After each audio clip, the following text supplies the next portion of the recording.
गावाकडे सकाळी सकाळीच ह्या गोष्टी बघायला भेटतात. सांगते काय ते, पण ते आधी सकाळी छान असं उठले आणि मस्त असं चहा ठेव केला आणि माझ्यासाठी सगळंच काय आता नवीन होतं, कारण घर नवीन असल्यामुळे किचन्स म्हणा किंवा घरातल्या सगळ्याच वस्तू माझ्यासाठी नवीन होतं. काय कुठे ठेवले सासूबाईंनी हे शोधण्यापासून माझी सुरुवात होती.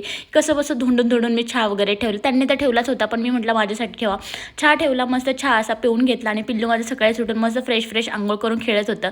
त्यानंतर हे बघा, पहिली पिढी खूप जुनी की जी शेजारच्या घराबाजूच्या आजूबाजूचा कचरा पडलेला उचलत होती. सासरे सकाळी सकाळी शेतात म्हणजे औत धरलं होतं आणि त्यानंतर म्हटलं चला उठलीच आहे तर सगळे उठले जातात तर पोहे बनवून घ्यावेत, म्हणून छान असे सगळ्यांसाठी पोहे बनवले मी. आणि पोहे बनवल्यानंतर वेळ होता असतं म्हटलं पाणी आले तर मस्त असं सगळं हे धुवून काढावं. छान असं मागच्या साईडचं अंगण जे होतं ओटा मस्त बनवलेला तो धुवून काढला. त्यानंतर दुपारचा बेत होता चुलीवरचा, आपण चिकन बनवूया म्हणून चुलीवर मस्त जेवणाचा बेत करायचं ठरवलं. जेवण कुठं होतंयच नाही होतंय तर कोणीतरी कैऱ्या आणल्या. वाव, गावाकडचं सुख म्हणजे कैरी वगैरे हे असं काय भेटणं. मस्त मीठ मसाला घेतला आणि मस्त ओट्यावर जाऊन बसला आणि खात बसले. तर अशी काही गावाकडची मज्जा बघण्यासाठी कंटिन्यू नेक्स्ट ब्लॉग करा. बाय.